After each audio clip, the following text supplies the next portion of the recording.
Hey Jennifer, can you hear me okay? Yep, I can hear you. Perfect. We just got a new audio system in here, so if something happens, I'll be watching my phone or just let me know. Okay. Thank you. Mhm.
We get started here in just a bit. Waiting on one other, I think.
Okay, we're gonna get going here. Make sure your mics are on. The button needs to be up, popped up. Okay, so with the time being 1:35, 26. Stanislaus and Tuolumne Rivers Groundwater Basin Association Groundwater Sustainability Agency meeting to order. We have a quorum. With me in the room here, starting far end, is Jeff Roberts from the City of Oakdale. So far, we're good, thanks. His right is Christy McKinnon with Stanislaus County. To my left, and between Christy and I, is Jesse Franco with Modesto Irrigation District. I am Eric Thorburn with Oakdale Irrigation District. City of Modesto, City of Riverbank, and City of Waterford are absent at the moment. We might be having the City of Modesto join us late. I will let you know when that occurs. Okay, so right into item number 2, business from the public at this time. Interested parties, interested persons are welcome to introduce any topic within the agency's jurisdiction. Matters presented under this heading may be discussed, but no action will be taken by the agency at this meeting. It's not required, but please, speakers may provide their name and address. Public comments will be limited to 5 minutes per speaker. With that, we will open it up to the public.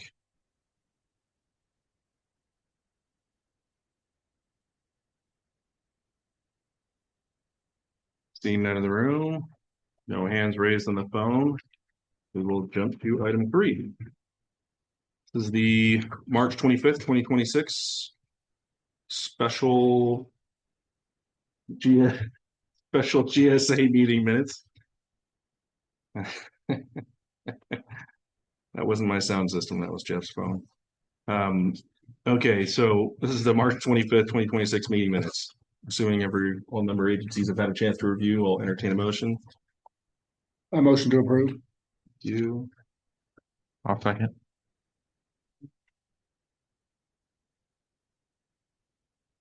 We'll go out to the public for a public comment on the March 25th meeting minutes.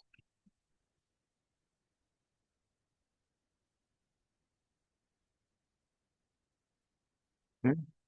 Seeing none, no hands raised on the phone, nobody in the room. We'll proceed to vote. All those in favor signify by saying aye. Aye. Aye. Any opposed? Motion carries. Thank you. Eric, excuse me, just to let you know, we can no longer see you online. Weird. I don't know why that happened. Oh, you're there now.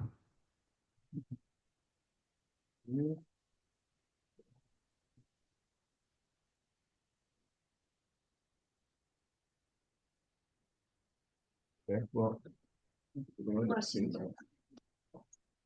Yeah, it's a little different. Thanks, Jennifer. Mhm. Oh, and it is 1:38. We got Tim Barahona from the City of Modesto joining the meeting as well.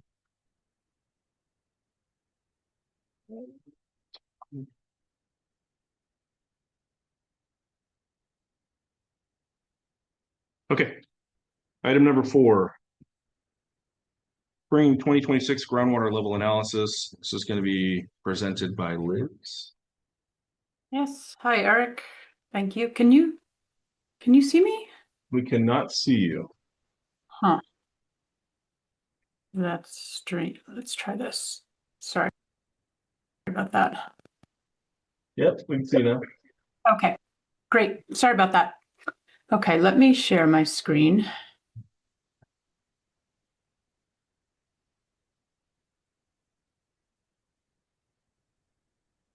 Okay, can you see my screen?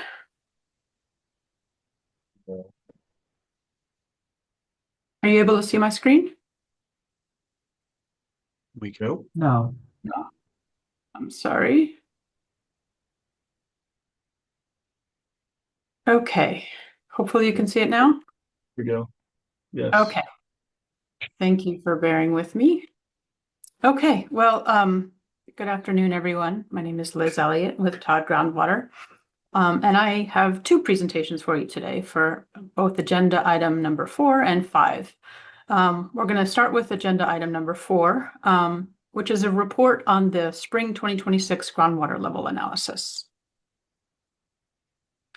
So this presentation will include a summary of the spring 2026 monitoring event and some draft results of the water level analysis, which will include the analysis of sustainable management criteria, an update on the hydrographs, and then we'll end with a summary and perspective. So as you know, there are 2 GSP monitoring events per year, one in the spring, one in the fall.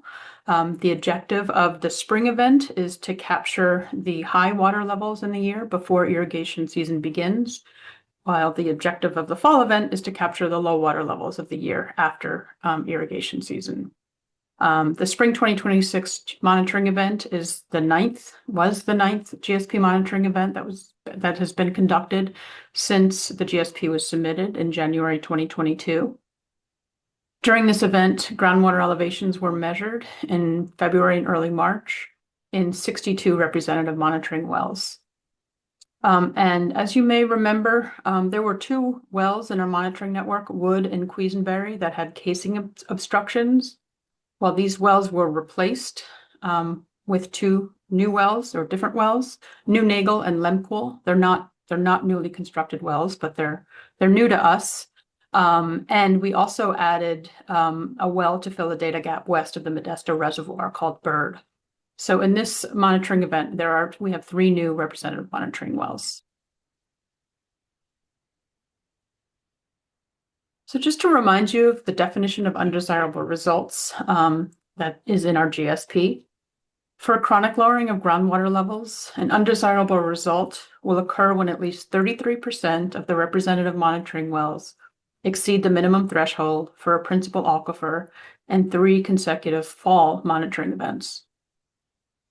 For interconnected surface water, an undesirable result will occur on one of the rivers when between 33% and 50% of the representative monitoring wells for that river exceed the MT in 3 consecutive fall events. It's 33% on the Stanislaus and Tuolumne rivers and 50% on the San Joaquin. And so the takeaway here is that the definition of undesirable results is based on consecutive fall monitoring events. The results I'm showing you today are from a spring event, so they do not count or lead us to potential undesirable results.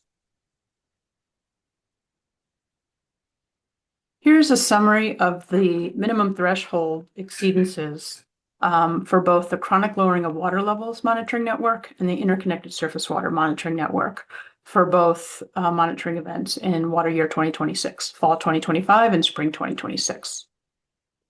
Starting on the left with the chronic lowering of water levels, there were no MT exceedances in either fall 2025 or spring 2026 in either the western upper or the western lower principal aquifers. In the eastern principal aquifers, and each of these events, fall 2025 and spring 2026, 13 wells had water levels that were below the minimum threshold. The percentage was 35% in the fall and 33% in the spring. So these are highlighted pink because they exceed or are at or exceed that 33% threshold, even though the spring don't count towards undesirable results. For interconnected surface water, the San Joaquin River, we did not have any MT exceedances in the two wells in either of these two events in water year 2026. Along the Stanislaus River, 3 of 8 wells had water levels that were below the minimum thresholds in both fall and spring. And along the Tuolumne River, in the fall, 1 of the 9 wells had water levels below the minimum threshold, and in the spring, 3 of 10 had water levels below the minimum threshold. And so those threshold, the 33% threshold was exceeded along the Stanislaus River in both fall and spring, and we were below the threshold along the other 2 rivers during both events. This table summarizes the MT exceedance percentages for all of the GSP monitoring events that have occurred since the GSP was submitted in January 2022. Like I said earlier, the spring 2026 event was the 9th event that we have had. I've only highlighted here the fall events, either green or pink, depending on whether they're above or below that 33% threshold, because again, it's just the fall events that count towards potential undesirable results. So you can see in water year 2026, in the fall, as we have presented previously, we had exceeded that 33% threshold in the eastern principal aquifer, and that was exceeded for the first time since fall of 2022. In both fall 2023 and 2024, we had quite a few MT exceedances, but we were slightly below that threshold. And in fall of 2025, we exceeded that 33% threshold along the Stanislaus River. And similarly, this was the first time that that threshold had been exceeded since fall 2022. So again, we are not... So these 2 threshold exceedances in the eastern principal aquifer and Stanislaus River in fall 2025 would be the first fall event where we exceeded that 33%. And so this does not represent an undesirable result.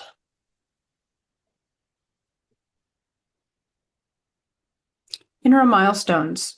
So in the GSP, interim milestones are defined below the minimum thresholds for wells that are both in the Oakdale Irrigation District and Non-District East management areas. These interim milestones are 2027 interim milestones. And for the chronic lowering of water levels monitoring network, we have 13 wells with IMs. And in spring 2026, water levels were above the IMs in all of the wells. Similarly, interconnected surface water, we didn't have water levels below the IMs. There are 4 wells with IMs in that monitoring network. And this hydrograph for MW10 illustrates that water levels have, dropped in this well. And in, the fall of 2025, we were very, very, very slightly below the IM. But the spring 2026 level is above, has recovered, and it is above the IM, slightly below the MT. So I'm going to show you a series of maps and hydrographs for each of the principal aquifers, and we're going to start with the western upper principal aquifer. So this map shows you all of the monitoring network wells that are in the western upper principal aquifer for the monitoring network of chronic lowering of water levels. All of these wells are shaded green, which means that the water levels during this event, spring 2026, were above the minimum thresholds. Water levels at most of the wells in this aquifer in the spring were either near or above the measurable objectives. And in the fall of 2025, this is similar. We did not have any MT exceedances. So I'm going to show you a few hydrographs from this principal aquifer. This hydrograph is from Caton 69, which is in the western part of this aquifer near the San Joaquin River. Since fall 2022, the water level has recovered and has been relatively stable over the last few years. You can see the water level in spring 2026 is slightly below the measurable objective. Moving slightly to the east, this is Curtis number 2-100. In spring 2026, the water level is above the measurable objective. And you can see water level has been relatively stable since like early 2024, late 2023. It has recovered since that, since like early 2023, but has been above the measurable objective for several years now. Moving on to the western lower principal aquifer, there are 5 wells in this monitoring network. Again, they're all highlighted green because water levels during the spring event were above the minimum threshold. We did not have any minimum threshold exceedances. In fact, all the water levels in the spring were above the measurable objective. And the fall 2025 event, similar. We did not have any MT exceedances. Moving to the hydrographs, this is for a monitoring well in the city of Modesto, MWB2. In the spring 2026, water levels are above the MO. And you can see the seasonal fluctuations over the last few years are a little less pronounced than they were before that, before 2023. And that's most likely due to less pumping happening during the winter months. During the irrigation season. Moving on to MW2D, which is near the Tuolumne River in the western lower principal aquifer. Water levels have been above the minimum threshold since the spring of 2024. And we see quite a bit of seasonal recovery from the fall 2025 event where we were just above minimum threshold, very close to the minimum threshold. Moving to the eastern principal aquifer. So again, the wells that are highlighted green had water levels that were above the minimum threshold in spring 2026, and the wells that are highlighted pink or red had water levels that were below the minimum threshold. These were the MT exceedances. In the spring of 2026, there are a total of 27 wells with water levels above the minimum threshold, and 13 wells with water levels below the minimum threshold for 33%. 33% of the wells were below the MT. All of the water levels were above the IMs. And this is similar number of wells that were below the MT as in the fall, 13. And you can see looking at the map that most of the red dots are in the eastern part of this principal aquifer, which is where we've had the historic water level declines.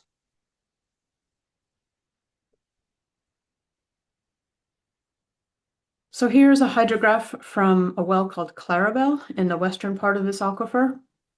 In the spring of 2026, water levels are above the minimum threshold.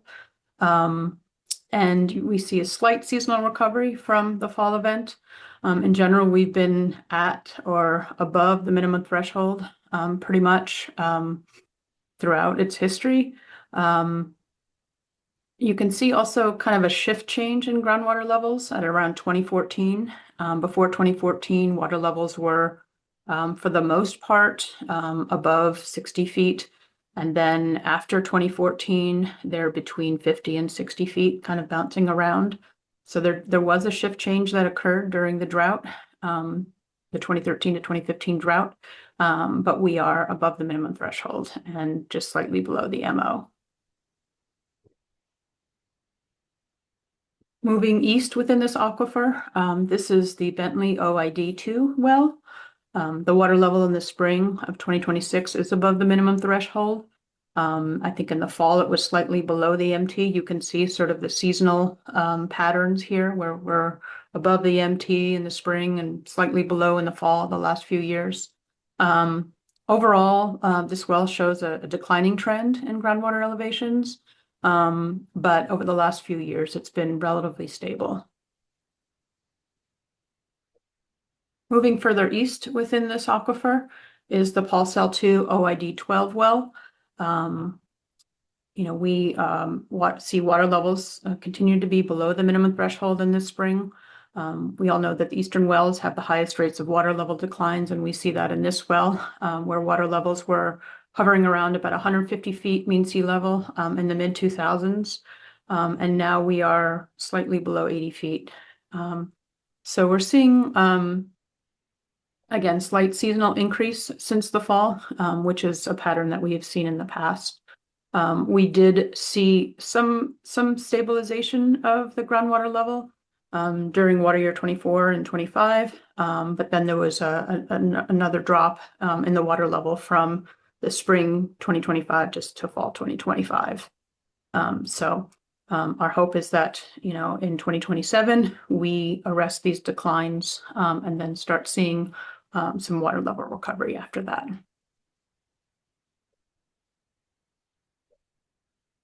This hydrograph includes water levels for 5 wells in the easternmost principal aquifer, the 2 Paulsell wells, one of which I just showed you, and 3 monitoring wells, NW7, NW8, and NW10. These 3 monitoring wells were constructed in late 2020, early 2021, so we don't have a very long historical record. But what we do see is during the period of overlap, that the water level trends at the Paulsell wells and the monitoring wells are very consistent. From spring 2021 to spring 2026, water levels declined between 9 and 16 feet at these wells. And we're seeing more variability in the monitoring wells, which is likely due to the fact that the monitoring wells have shorter screened intervals, whereas the Paulsell wells are screened over much longer interval. And so these sort of seasonal changes are more muted than they would be in the monitoring wells. Moving on to the interconnected surface water monitoring network. Looking at this map, you can see that we had minimum threshold exceedances along the Stanislaus River at 3 wells and along the Tuolumne River at 3 wells, but not along the San Joaquin River. So along the Stanislaus, we had 38% of the wells, 3 of 8 below the MT, and along the Tuolumne River, 3 of 10 or 30% below the MT. So now I'm going to show you a hydrograph along each river, starting with the San Joaquin River. This is the hydrograph for Canfield 90. Water levels are relatively stable since the spring of 2023. And the latest measured water level in the spring were between the minimum threshold and the measurable objective. Moving to the Stanislaus River. In the spring of 2026, we are very slightly below the minimum threshold. Seasonal recovery from the fall is not as big as we have seen in the past few years, and it's maybe because it was a slightly drier year than the previous 2 water years.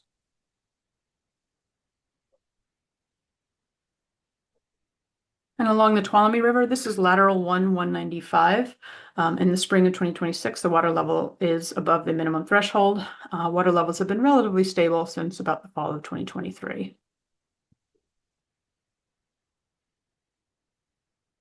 So what is the summary of this event? In general, groundwater levels exhibited seasonal increases throughout most of the basin, which is what we'd expect to see. But as we saw in some wells, the seasonal recovery was not as significant as in the previous 2 years. And this was most likely due to the fact that we didn't get as much rain. There were no MT exceedances in the western principal aquifers in the spring of 2026 or fall of 2025. In spring 2026, MT exceedances were more than 33% in the eastern principal aquifer and also along the Stanislaus River for the second consecutive monitoring event. But this is not an undesirable result.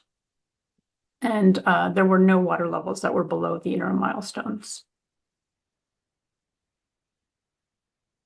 So to end, wanted to give you a broader perspective. So in the GSP, the GSA is committed to arresting groundwater level declines by 2027 and raising groundwater levels after 2027. In January 2026, the GSA has adopted a groundwater use management program, and the non-district use management area is developing an action plan by November 2026 and will implement management actions by January 2027 to help arrest these groundwater level declines. And that is all I have. Thank you. Do you have any questions? Start with the member agencies on the presentation. No. No. Okay, well, the public here. Would you mind pushing the button on that?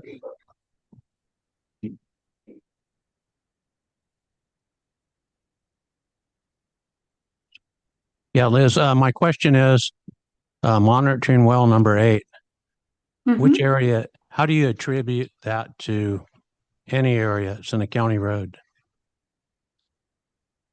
I'm sorry, how do I attribute that to any area? Mm-hmm. Do you mean management area? Yes. Well, let me go back.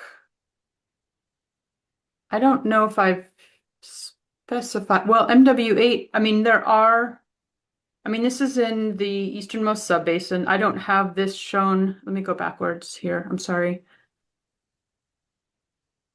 Okay. So yeah, this is slightly off the Oakdale Irrigation District. You're right. It's right on the road. We helped to install this, but based on the boundaries of the OID, it's right off of it. But it's very close. It's right on the border. Well, my issue is since the excessive pumping of former Trinitas and Pomona, at least 40 CFS, 2013 to 2024, and it's actually right on the fence line of Trinitas's in the corner.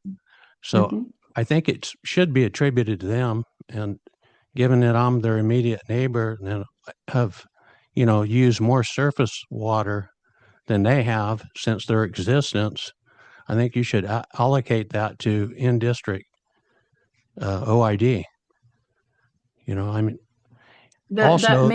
Also, let me finish. That well, when you guys did it, there's 2 dry wells, test wells on Trinitas's. Actually, they were fully developed and they were dry. So I think it's a poor representation of for a monitoring well on top of that. So anyway, those are my comments. Thank you. Okay, yeah, and I would say about the Trinitas pumping, Trinitas, I remember they allowed us to stage some of the drilling equipment on their property because the well was right on their fence line. The well is not on their property, but the pumping, any Trinitas related pumping in the model within the Oakdale Irrigation District management area would be attributed to that management area. So, because the well is there doesn't mean that the pumping is not associated with the OID management area. Does that make sense?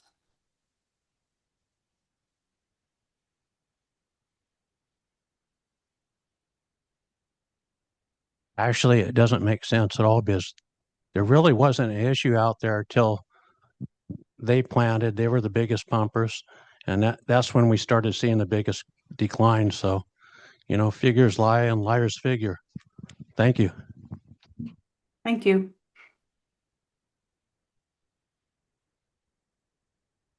Anybody else in the room?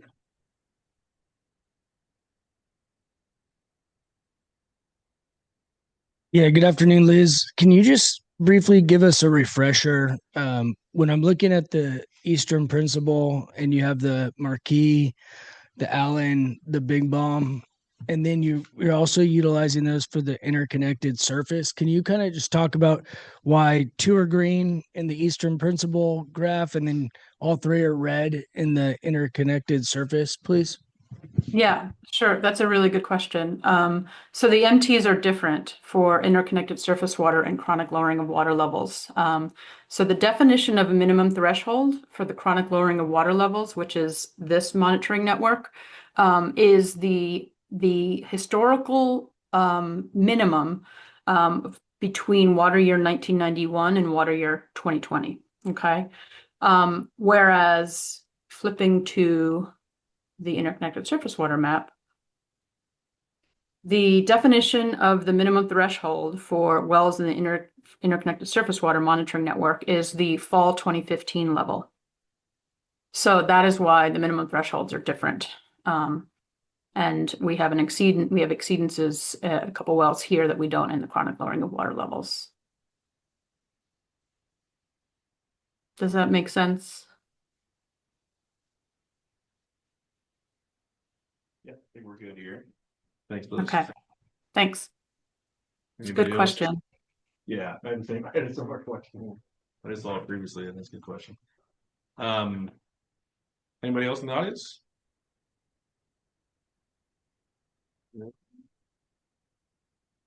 One on the phone? One more time, member agencies, any last questions on the spring groundwater level analysis? Okay, thanks, Liz. Thank you. So we'll move on to item number 5. This is accessing groundwater level data on the Sigma portal. So we had a question about, or comment about not for having this information and this presentation close enough to when the data was taken. And so we did mention that they could access it right after the data was reported to the state, but there were also some, I guess, issues or complications with pulling that data up. So we asked Liz to do a short presentation to help people navigate through the data. So if they wanted to see it before we actually made a formal presentation with all of the information from the Modesto subbasin, if they wanted to look at that data, they could. So this should be fairly quick, but Liz? Yeah, thank you. Yeah, this was a really good idea because, yeah, we've had this question in the past, how do we access the data? It takes us a little while to do the analysis that I've just showed you. But again, the GSA conducts 2 monitoring events per year for the GSP, one in the spring, one in the fall. And the water levels that are measured in the spring must be uploaded to DWR's portal by July 1st of every year. And water levels that are measured in the fall must be uploaded by January 1st to the portal. So it's not the most intuitive website, but it has a ton of information. So I wanted to just take you through how you can access this water level data. And the nice thing is the links here are live. So when this is posted on the GSA's website, you should be able to download it and click on this link here, which is the link that will take you to the Sigma portal. And when you click on this link, you'll see this screen. This is the home screen. And so then what you do next is you click on GSP and then plans and then all submitted. And once you do that, it'll take you to this screen where you can search over here on the right for Modesto. And then Modesto will pop up here and you click the link. And once you click on that link, it'll take you to kind of the home page for the Modesto GSP. And this is what it looks like. It has a map of California and it shades the Modesto subbasin in blue.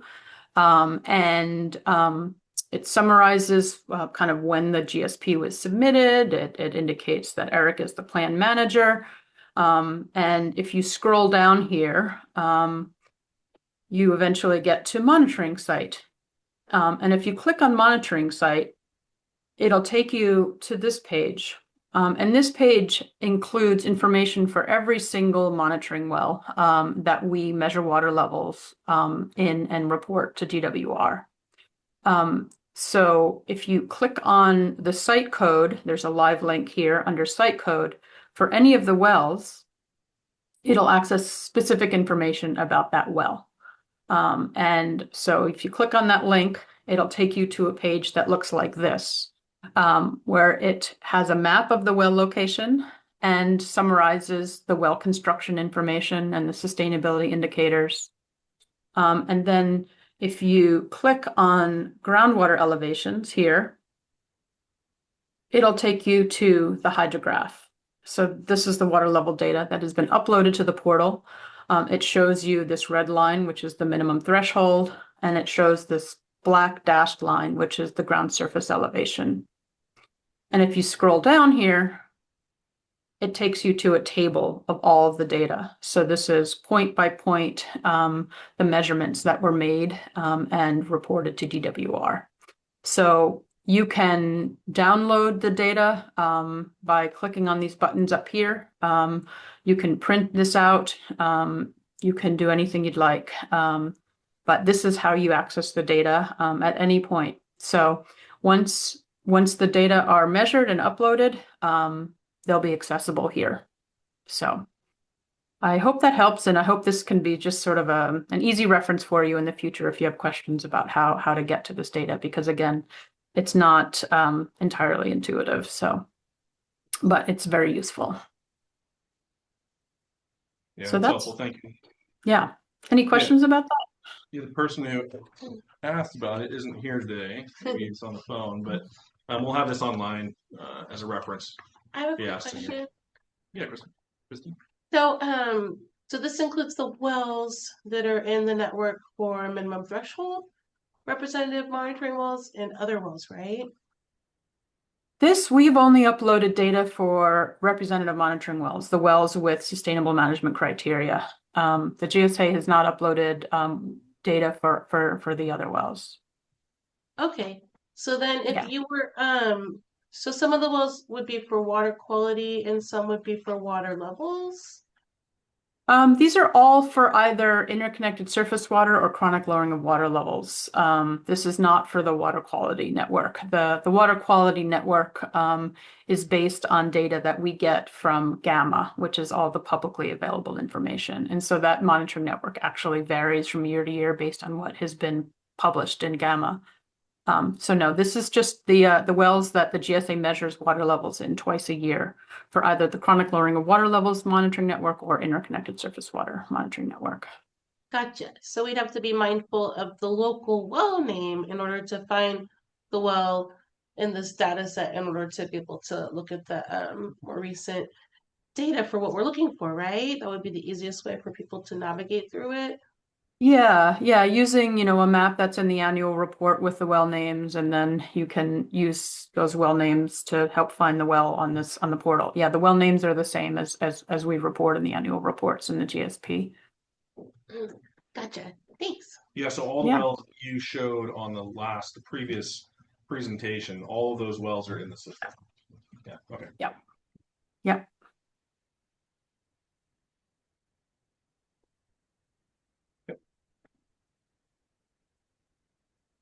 Started off by saying somebody didn't feel like they were getting information in a timely manner, but I understood Liz to say that she's publishing, reviewing, and we're discussing this data a month and a half before it actually gets uploaded to the Sigma portal. Is that correct?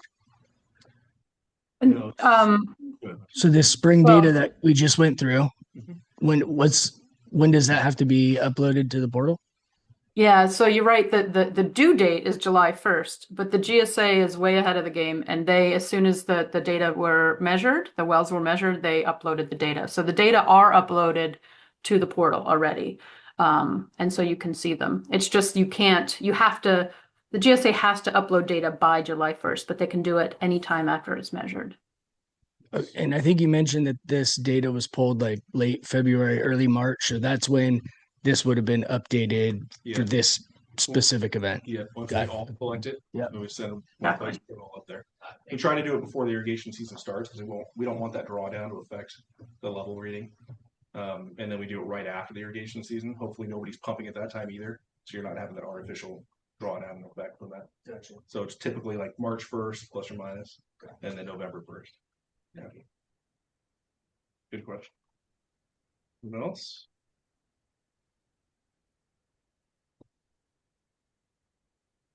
No. Nobody online. Okay, good job, Liz. Thank you very much for that. Okay, thank you. Okay, item number 6 in the presentation. So this is actually an OID project. This is Prop 1 Sigma grant. OID Phase 1 Pulse Cell Lateral Expansion Project update. Emily is going to help out with this.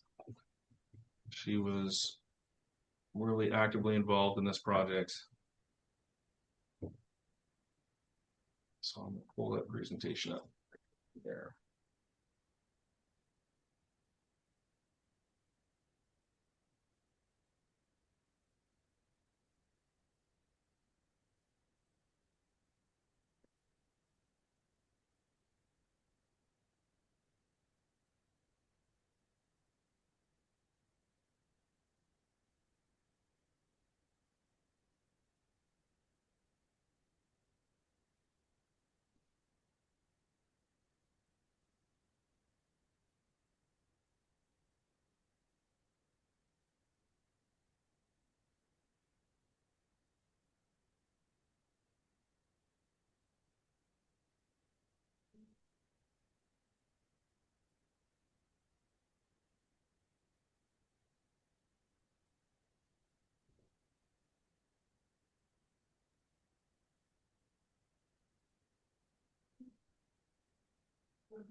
I think we're good.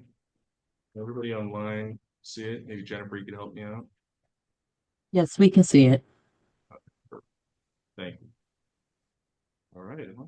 All right. Okay. So we just wanted to provide an update on our Pulse expansion project, mainly because this group was gracious enough to have this be applied as the single project for this last round of grant funding.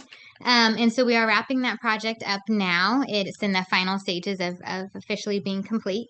But yeah, so just kind of give a recap on the last 2 winters of construction, and then moving forward, we had some updates as well from DWR on future grant funding opportunities. Can you do a better job of introducing yourself than I? Oh, I'm sorry. I'm Emily Sheldon. You just said Emily. I'm Emily Sheldon. I'm associate engineer here at OID. And so I've been involved with some of the project management. We had a consultant construction manager on this project. Also, we went out to bid for both winters for the construction. But then I've been involved on the OID side of this project. Thank you. Yes. Sorry about that. Sorry. No, you're fine. So just to summarize here, we did apply back in 2022 for funding through the DWR Sigma Implementation Grant Program. That was under the round 2 funding. And then all of the member agencies did support us in that grant application. It was the only project submitted for the subbasin. That was one of the key components too of that application process, was that DWR had made it clear that most likely only one project per basin. There would only be one award, I should say, per basin, subbasin. And so we were successful, and in 2023 we were awarded $14.4 million for the project. The tricky part on this project, being that it's so large, is the grant completion due date is 2026, which is currently now. That was moved back slightly for us. The DWR moved it from March or April rather, to the end of June for our project, but still a 3-year timeline made things just had to move more rapidly through this project. So we had 2 winters effectively to complete construction, with planning conducted in between, of course. And so in the 24-25 winter, we enlarged 2 of the Paul Cell tunnels. These were originally hand dug in 1913, and we did that to kind of stage construction. We knew that more feasibly we could get those components done during one winter and then the remainder done the following winter. It would have been too large to try to do everything within one winter. And so then this past winter in 25-26, when we had water pulled from the system, then our contractor completed an enlargement and automation of approximately 6 miles of our Paul Cell Canal. This included 6 new concrete drop structures, 2 road crossings, 3 culvert crossings, not at roads, and then 3 siphons, which went under a creek. There were 3 creek crossings at the end of our project. So ultimately, our goal is to expand from the current flow rate, max flow rate in the Paul Cell Canal is about 30 CFS, and the new system will allow for a maximum of up to 180 CFS in the future. Thank you. So we conducted phase 1 construction with the grant funding. And so this includes approximately the first 6 miles of the canal. The entire canal is about 10 miles long. The design for the entire Paul Cell expansion was completed and contemplated with some of that grant funding. However, we knew we would not have enough remaining for a construction budget of the entire canal. So we tackled this first 6 miles. Yes. And then Phase 1 under the for grant phase 1. was only supposed to be 5 miles, right?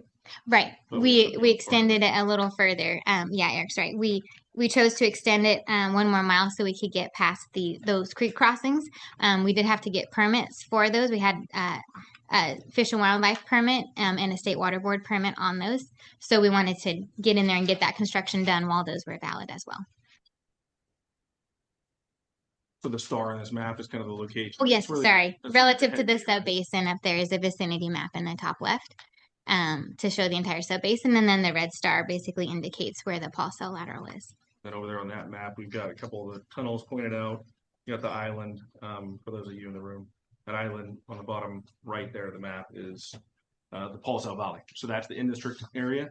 All around that, that's in the whitewash kind of not full color. All of that is the non-district east area, and then the main body of the district is between that Paul Cell Valley and the non-district east. There's a sliver there around that. So if you wanted to walk up and see that map, you could get a better idea of where we're at. Sorry. No, you're fine. So then to recap, for the tunnels 1 and 2 construction, this was performed last winter in 24-25. We did, of course, go out to bid for that project, and we ended up having a tunneling contractor complete that for us. So just to summarize, some of our project constraints, of course, being that the work was done in the wintertime when the canals were empty, rainy weather is always, a project constraint for those conditions. We also, in this area, we had to perform biological monitoring for California tiger salamander, CTS. And so that was required during any rainy or foggy days. And so we had to just coordinate. The contractor worked very well with our biologists and they were able to coordinate that, but the biologists had to be present during any work during those rainy or foggy days. And then staging areas also were predetermined and fenced in. So no, there could be no outside access had to only fall within designated areas due to the potential environmental impact. In this location, we do have some vernal pools that had to be fenced off and could not, have access through those, in addition to the CTS and burrowing owl impacts as well. And then, of course, the short construction window is a major constraint, being only approximately 4 months long. Some advantages, though, that we encountered during this project was that we did receive a CEQA exemption for the entire project. There was a California Executive Order number 722, and this is specific to water conservation and groundwater management projects. That was issued like kind of a drought declaration. So we did qualify for that, which was a huge help. We still did, of course, have our own environmental mitigation and monitoring plan given the conditions and then potential environmental impacts, but not having to go through the full CEQA process really helped in the planning and execution of this project. And then last winter also, if you remember, we had quite a bit of dry weather in January, so that assisted the contractor. They were able to work very quickly through there. The soil conditions within the tunnel allowed for a hastened mining pace. They were actually able to make quite a bit of progress, more than we anticipated. So that helped the schedule as well. And then it was a relatively confined construction site. And so there was only short sections of the existing access roads that needed to be rocked. And so then it could remain accessible. Also, OID completed work on the access roads before the project began as well to help the contractor in that regard. And then OID also completed all the wetland and environmental surveys, and we had the exclusion fencing already installed before construction began. And then, of course, too, there was only a limited number of landowners that we were impacted on this project, and so that made coordination easier. So then here we have some before and after photos for the tunnels, for both tunnels. Generally on all of these slides, top left is the pre-construction photos, and then the bottom right is post-construction. So this is our tunnel 1, the inlet structure there. And then same thing with tunnel 2. These originally were both hand dug in 1913, and so they have remained unlined for the past 112 years. But now that we've expanded and enlarged those, of course, they do have shotcrete liner throughout and new concrete floors. How big were they generally? Oh, they were about 7 to 8 feet tall, and now we've lowered the floor and also made the entire diameter wider, but they're about 10 feet tall now. Also, there were some old vent shafts that ended up were able to be removed because the tunnels no longer flow full. They're large enough to accommodate sort of like an open channel scenario, so we don't need those vent shafts, which benefits the landowner as well. They don't have that hazard up on top of the tunnel. And then here were some photos of during construction, so you can kind of see on the top left there just how much larger we did make it's not very noticeable until you see it in action, but just how small those tunnels were originally. And then so we were moving on. We called the next component just the phase 1 construction, even though technically the tunnels were incorporated as part of phase 1. But this past winter, the actual canal enlargement of that 6 miles of phase 1 was completed. And again, we went out to bid on this project. A different contractor was awarded this job. And so same thing, we had our timeline was available between October of 25 and April of 2026. There was a certain amount of work that could be done outside of the canal. So the contractor did have access in October to kind of mobilize and get some things prepped. There were 2 realignment areas that, you know, they could mobilize and work on before we pulled water in at the end of October. But again, our project constraints in this particular winter was just the overall project size, you know, being that 6 miles of canal was just a lot of ground to cover. And again, within that 4-month window. The wet weather, especially at the end of November and early December, caused delays due to dewatering. The contractor, it impacted their schedule more than anticipated, having to spend that much time dewatering the canal and other flooded areas. Also out here on the Paul Cell Canal, the soil, once it's wet, it tends to stay wet for a while and is very difficult to drive through. So they had to kind of not drive the bank at certain times just because they didn't want to make it worse. It was also not feasible to rock that much of the canal bank. And then we had extended foggy conditions in through the winter, and so that reduced the immediate suitability of the material for use as bank fill. So because the soil stayed so moist, they were not readily able to move that to other locations where we needed the canal embankment increased on the canal. And then again, we did have biological monitoring. This was required during construction within the 3 creek crossings. Whenever the contractor was actively working, our biologists had to be present there. And then again, out at the grassland areas for this CTS and vernal pool monitoring. Some advantages we encountered, though, was we did have a nice stretch of dry weather between mid-January and mid-February. So this helped the contractor kind of make up time. And then we did, OID chose to purchase the pipe ahead of time. So we had very large diameter concrete pipe on this job to get us up to that desired flow rate. Our largest pipe was up to 7-foot diameter. So we did choose to go ahead and order that ahead of time. So it was ready to go. There would be no delays on shipping during construction. And then we also ordered the Rubicon automated gates as well. And then the OID C&M crews, we provided assistance with the contractor to install those gates because it was something they were unfamiliar with.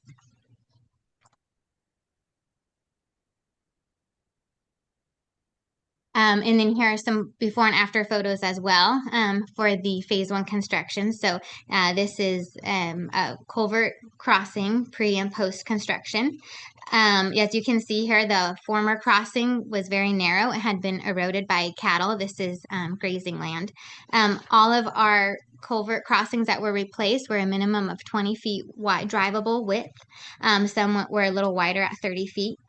And then also in this area in particular and a neighboring property, we were able to ultimately establish permanent fencing along both sides of the canal to prevent future cattle erosion. It's kind of, a long fight with irrigation districts as well, just an ongoing maintenance task.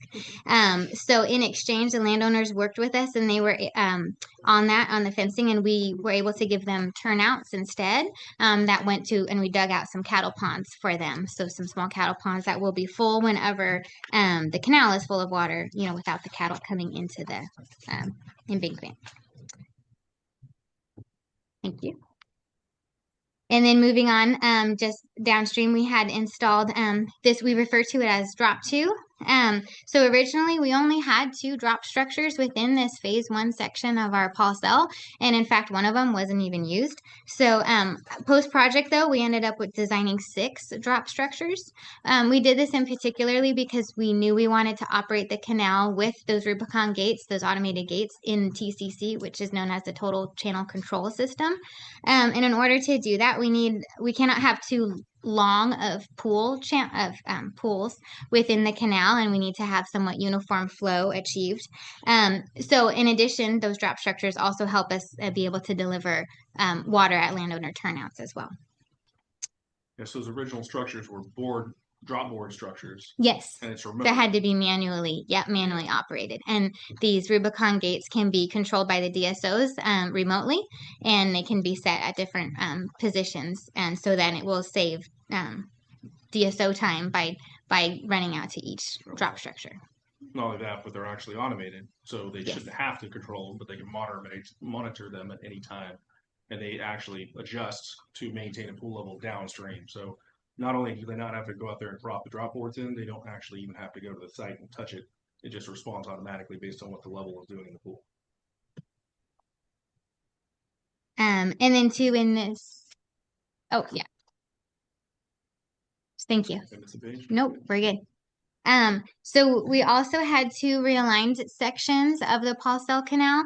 One of them was due to wetlands, and we would have liked to leave the canal where it was, but it was not feasible to enlarge it and work on it, being in such close proximity to the wetlands, without doing some having to do mitigation on that. So we had the canal realigned in that section, and then this one here in these photos was realigned mostly to remove that it had a kind of a long sweeping curve around a hillside. Up there on the left, it kind of follows around. We have no deliveries in that section, and it was unnecessary to need that length of canal. So we were able to work with the landowner and create a new straight alignment. And then not only that, but so then the old canal section that was now obsolete could be backfilled with some material, the material that was pulled from the canal elsewhere. So this really proved beneficial to the project. We had estimated approximately 37,000 cubic yards of soil, of earthwork would need to be removed from the canal, and then approximately 36,000 yards of fill would be needed. So we were pretty close to having a balanced project. We did not have to anticipate bringing in any fill material, and also off-hauling costs were reduced as well. So this helped us as well. The tricky part, though, was not being able to use all of that removed material for the canal embankment fill. So in this photo here on the bottom right, we had they were engineered specifications on what the soil content could be for that embankment fill. And of course, not all of the muck and cobbly material pulled elsewhere on the canal could be used in this location.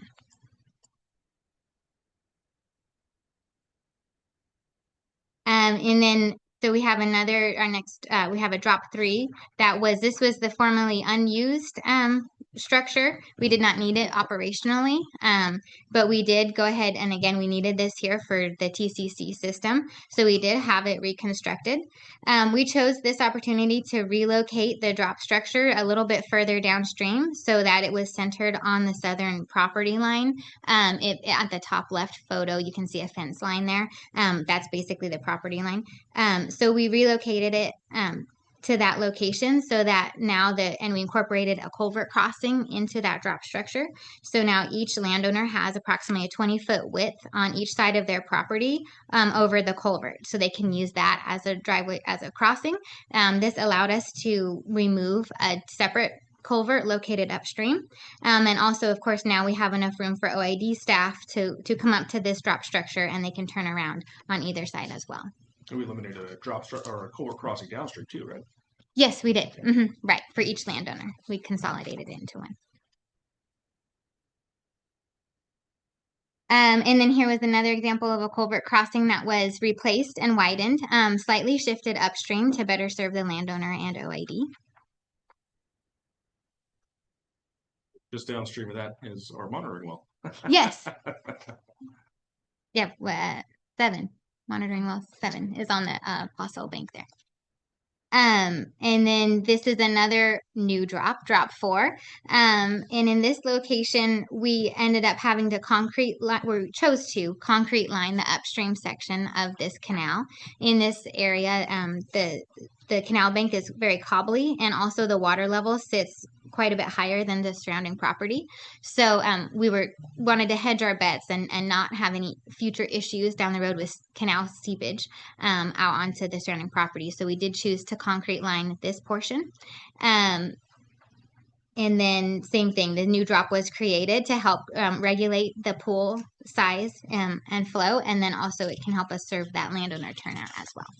And that landowner turnout is one of the participants in our out-of-district program. Yes.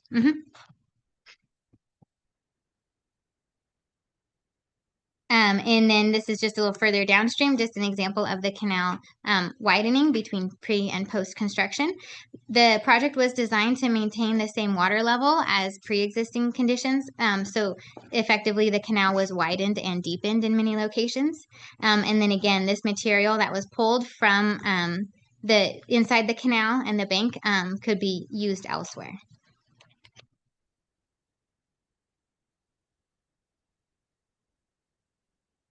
Drop 5 was specifically installed to help create those uniform flow conditions. This section of canal just downstream of drop 5 is quite steep. The canal flow line has a fairly steep slope. And so that was needed to maintain pool levels for the TCC program. It wouldn't, the automation would not have worked out as well without this drop structure being located here. Downstream of that location, we also chose to concrete line that section as well to prevent erosion. Again, it's quite a steep slope, steeper than the rest of the canal, and so we did have erosion issues in that location. And then this is just one example here of one of the siphons across the creeks. This is siphon 1. going across the first creek crossing. So again, the pre-construction photo is in the top left there, and then post-construction on the bottom right. So any work within the creek boundary was permitted under a stream alteration agreement with CDFW, and we also needed a waste discharge agreement from the state board as well on that. So our biologist was on site during any excavation within the creek boundaries at all 3 of the siphons. The goal was to try to get these done early on in the fall before we encountered too much wet weather. Of course, with that large storm in November, that didn't help the situation, and there was quite a bit of delay on parts of these projects. But ultimately, they were able to be completed with no ultimate issues. And then, so just to recap and kind of moving on, I guess, for future funding opportunities, DWR has announced that there will be a Prop 4 funding opportunity released. They had a webinar on it at the end of April, and I think they're going to have more meetings as well. So we put the link up here at the bottom of the page. They have a page for all of their grant opportunities. At this point, it sounds like there will be 2 competitive grant programs available under the Prop 4 funding. They estimate that a watershed resilience program might have $152 million associated to it, and then another sustainable groundwater management opportunity at $320 million attributed to that program. DWR this time is proposing to have a 2-step application process, so where the applicant would be invited to submit a full application after their project concept proposal is approved. So I think that was some feedback, based on feedback that they received from applicants, that folks would like to maybe not have to commit to the larger application process. They would like to know if they would be approved, if the idea would be approved first. Most likely would still have the same constraints as far as just one grant being awarded per subbasin, and then projects must show a benefit to disadvantaged communities as well. Their anticipated schedule right now is that guidelines hopefully will come out later this year in the fall, and then awards wouldn't be until the end of 2027 or 2028. So likely next year would be the time to start getting the applications together. Nice job. Excellent. Thank you. Anyone? Were there questions? Very good job. Okay. Nice presentation. Anybody else? Good.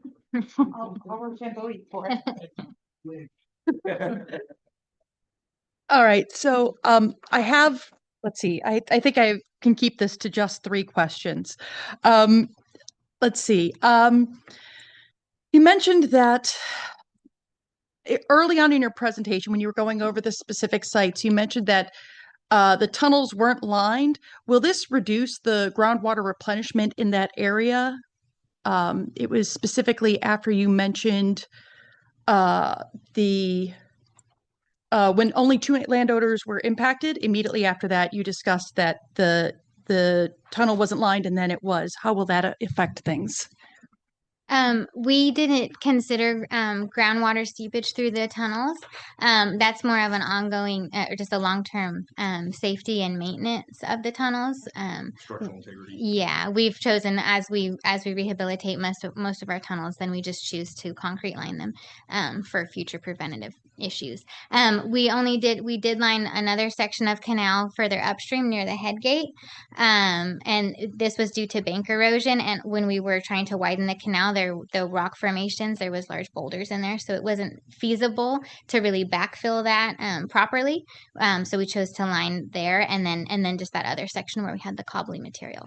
So otherwise, we left the canal unlined because we do want to see the benefits of the recharge and seepage. Yeah, just only homes add to that too. We do anticipate a net positive benefit to recharge from this project, specifically because of the way it's operated now. Historically, what they would do is I talked about the drop board structures Versus so Rubicon, move, yeah. Yeah, so they'd move from the top, check the pool up, move to the next pool, check that pool up, and then pull the boards and go. At this point, with those gates in place, every pool stays inundated all year long. So you have more opportunity time throughout the entire system to continue to push water into the ground. Okay. I think my second one is you mentioned that realigning the canal away from the wetlands.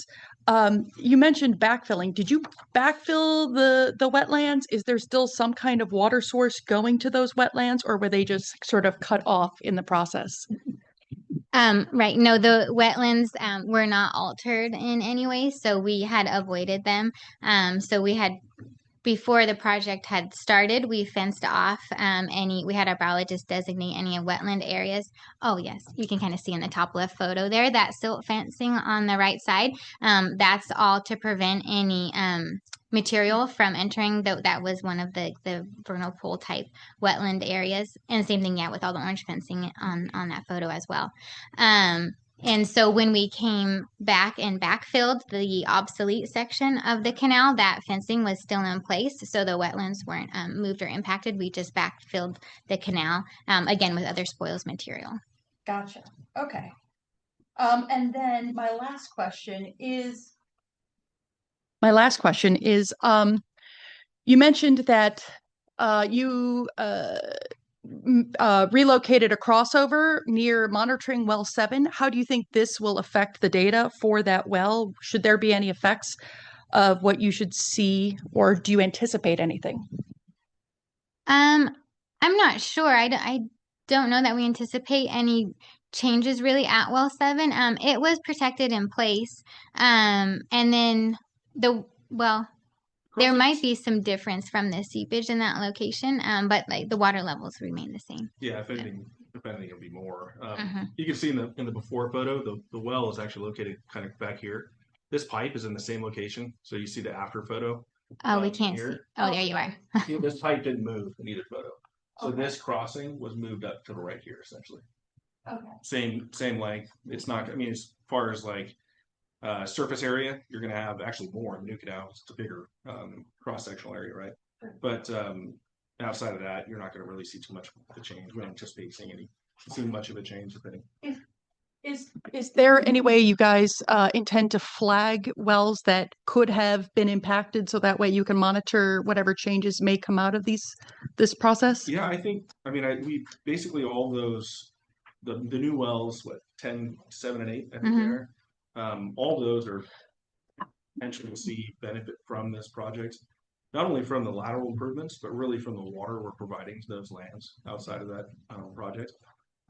That first 6 miles, there are a number of landowners and large amount of acreage that is served from our surface water through our 10-year out of district program, and their availability of that water is going to substantially improve.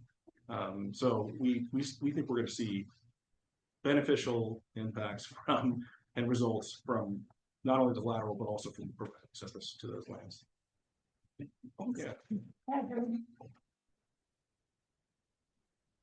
Yeah, at the end, your next grant is for disadvantaged communities. Was this one for disadvantaged communities as well?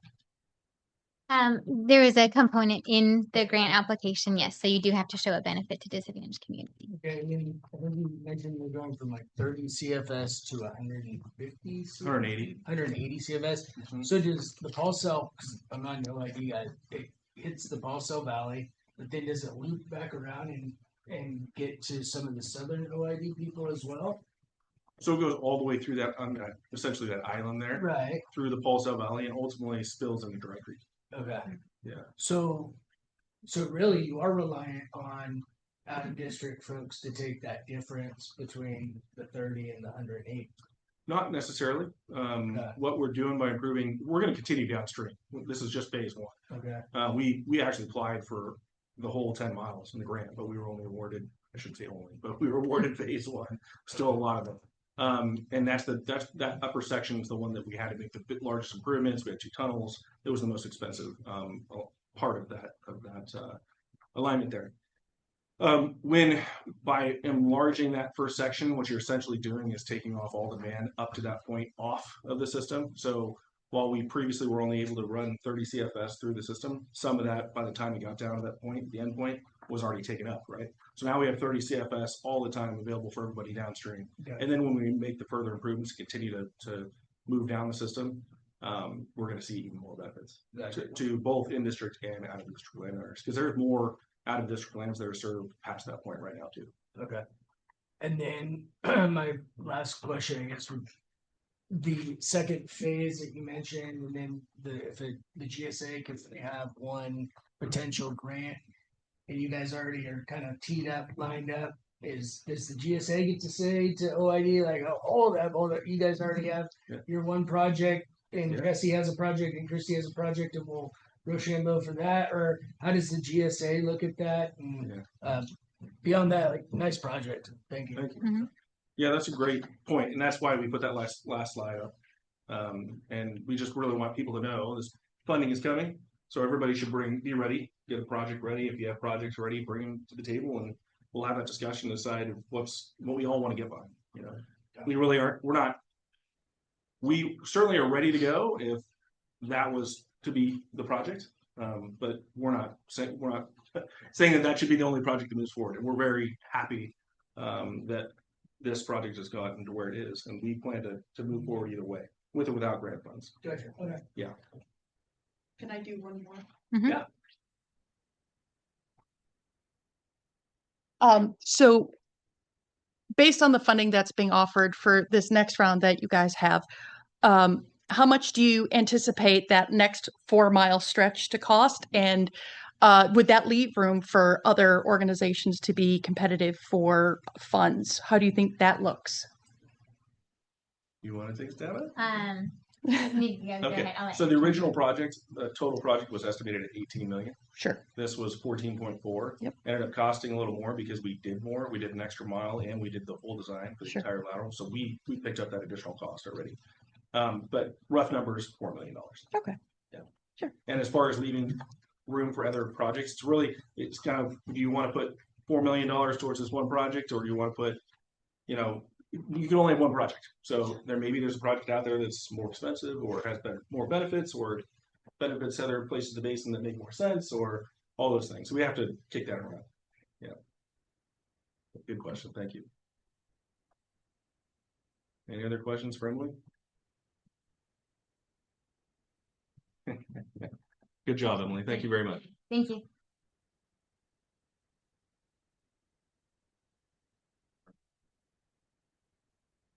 Okay. Item number 7.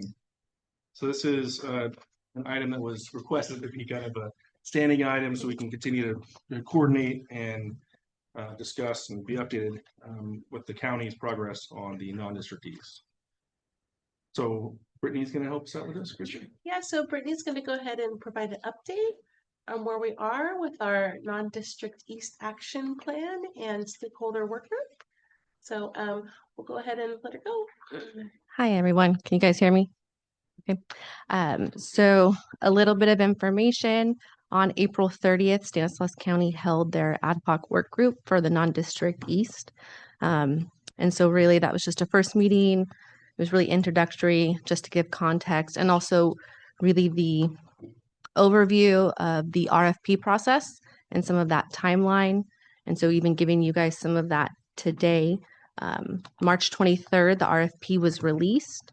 May 1st, the proposals were due from the applicants. We received 4 applications where we don't know who has applied.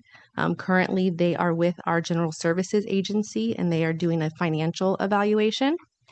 And then once they are completed with that, it will go to our review committee, which will be Christy McKinnon, Lacey McBride from Merced County, and then another Stanislaus County employee, Stephanie Musso, who handles our staff services coordination. And hopefully we're gearing towards, and fingers crossed, for the contracts being under 200,000, because that changes the process that the county has to go through, because we have to have this action plan, the GSA, by November 1. So we really want to get started and working.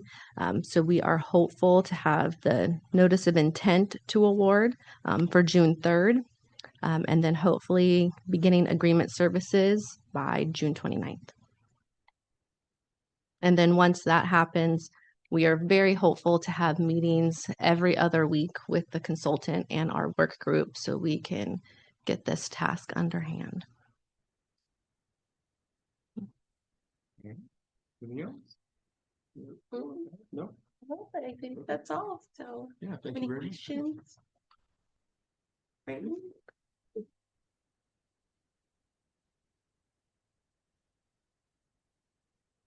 Open it up, public hearing. Thank you, Brittany. Just so I thought I heard right, but we don't have a top line or a bottom line dollar amount at this point.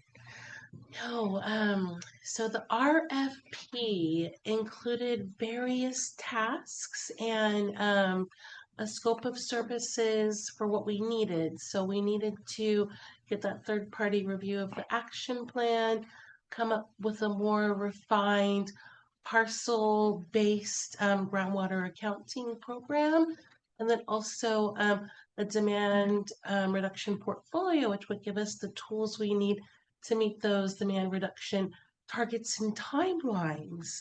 So we do realize that we're asking for a lot, but we are hopeful that we'll get a very robust and creative consultant proposal to award the contract to, who will give us the best options for meeting our goals in the timeline that we're looking at.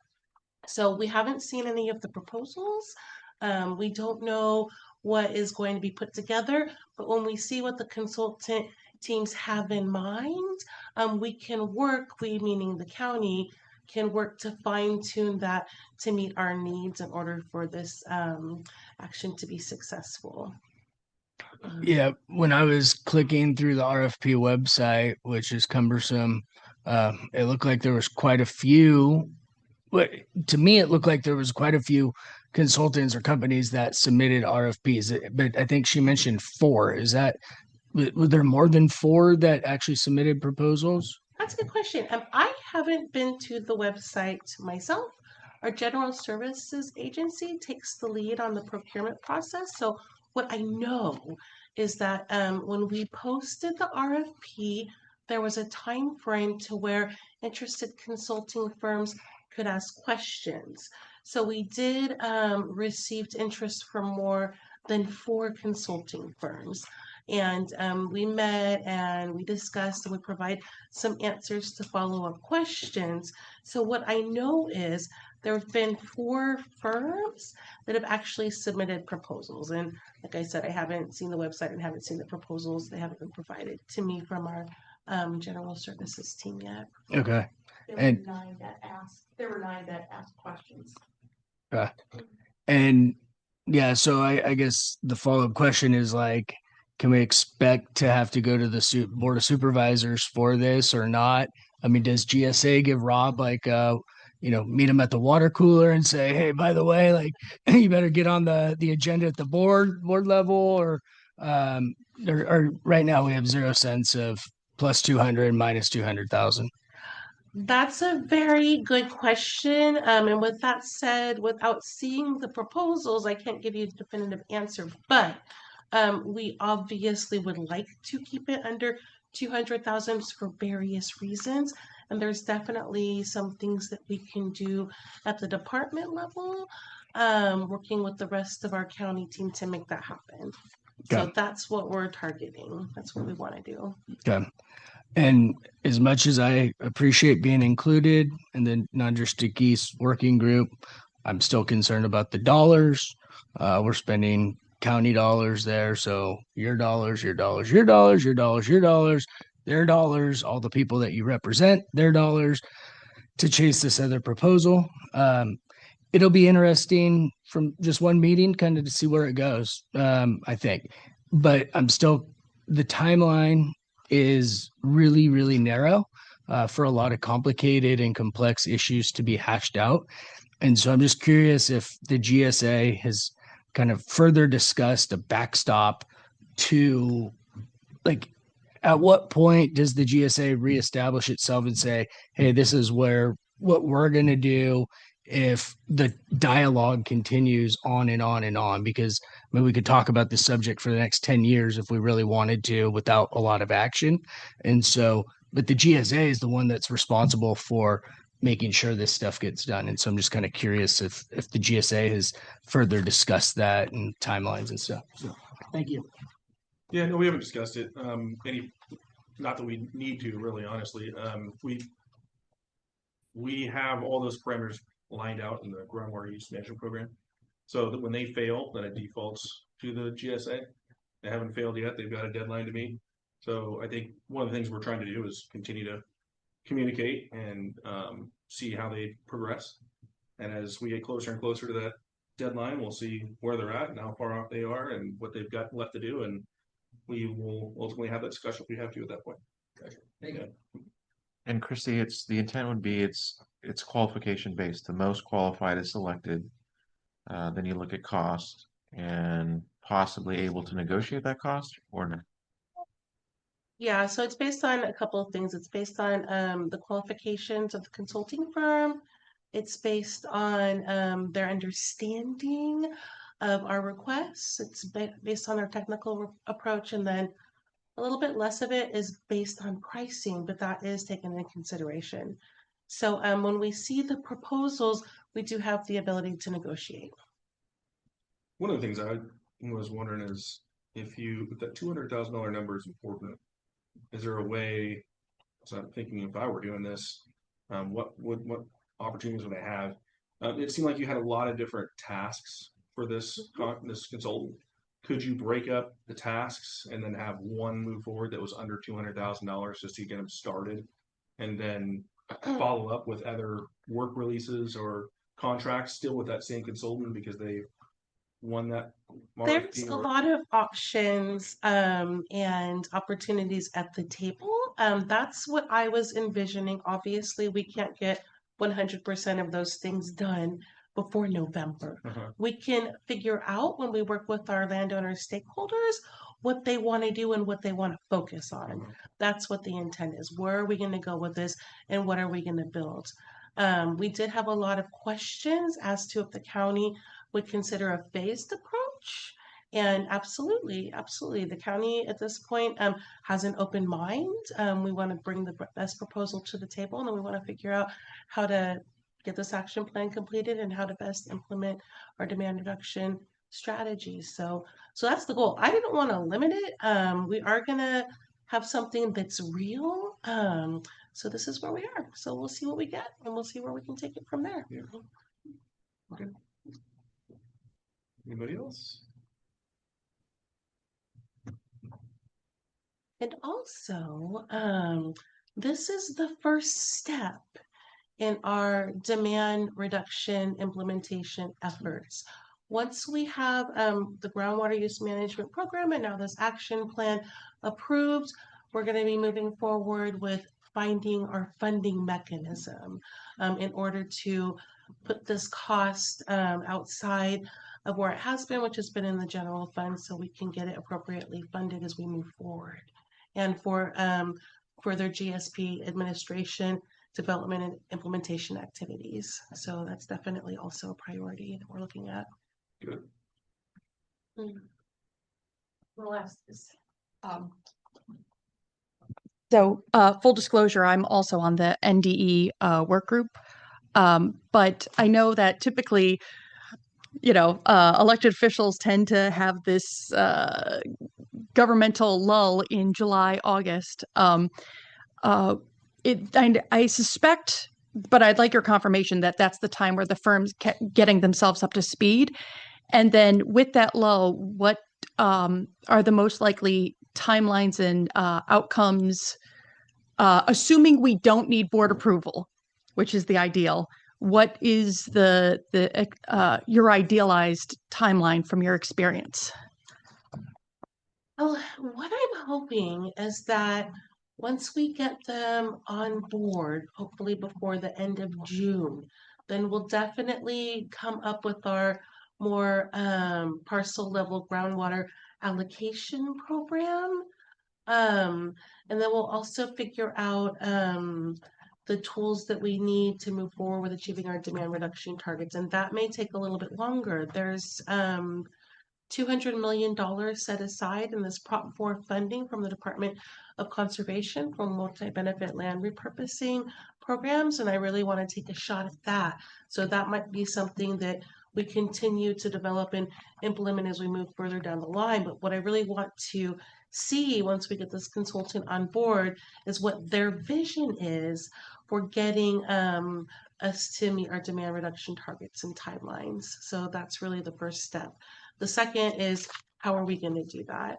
We're going to need to have incentivized land fallowing programs, volunteer conservation efforts, crop conversions, maybe cover cropping, multi-benefit land repurposing, and figuring out strategies so we can get some of these projects implemented, perhaps with tiered groundwater extraction fees and whatnot. So we need to look at all of those things and see what our landowners can and are willing to do, and then move forward from there. But once we get this consultant on board, we're going to be working probably meeting in our work groups probably every 2 weeks, and then more frequently as needed. I envision having a couple of public workshops so we can provide proper notice to all of our non-district east landowners and bring them to the table so we can adequately have these programs vetted before we take it to our board of supervisors and then the GSA for approval.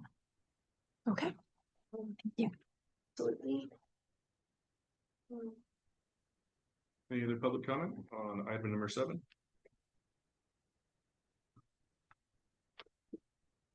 All right. Thank you, Brittany. Thank you, Christy. Okay, item number 8 is the next meeting. So there's a typo here. It says special STRGBA GSA meeting. It's actually just a regularly scheduled GSA meeting that will be on June 10th at 1:30 p.m. by Zoom, in person, offered here at Oakdale Irrigation District as well. Questions, comments on the next meeting date? Any from the public? Is this our final? Yeah, I'm just gonna talk. Sorry. It's all right. Okay, we'll move on to item number 9. So this is committee comments and reports. Christy just held up the Well Gone Dry flyer. So the well mitigation program, the contract between Self-Help Enterprises, SHE, and Modesto Irrigation Districts, that's in place on behalf of STRGBA. The program is now up and running. These flyers that are in the room here have been created. There's also a Spanish version. They both are posted in multiple places on the STRGBA website. We want to request that all the agencies help spread the word. There's things that we can all do. Post it on our own agency websites.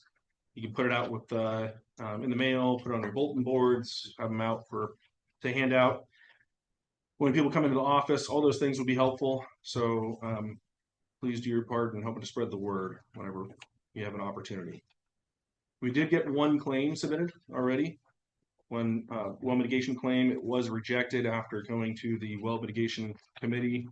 It was obvious that water levels had not dropped below the minimum thresholds in that area, and so this well was ineligible for participation in the program. Any other questions on the well mitigation? Did you have a question about the flyer? Okay. This one's ready to go. That's the final. Yep. It's all posted and everything. Yep. If I happen to mutilate this one, because I like to hang one around our office and stuff, are these online so I can print them? Yep. On our Yes. service site? Yes. Okay, one other thing. So we're working on GSP update and periodic evaluation.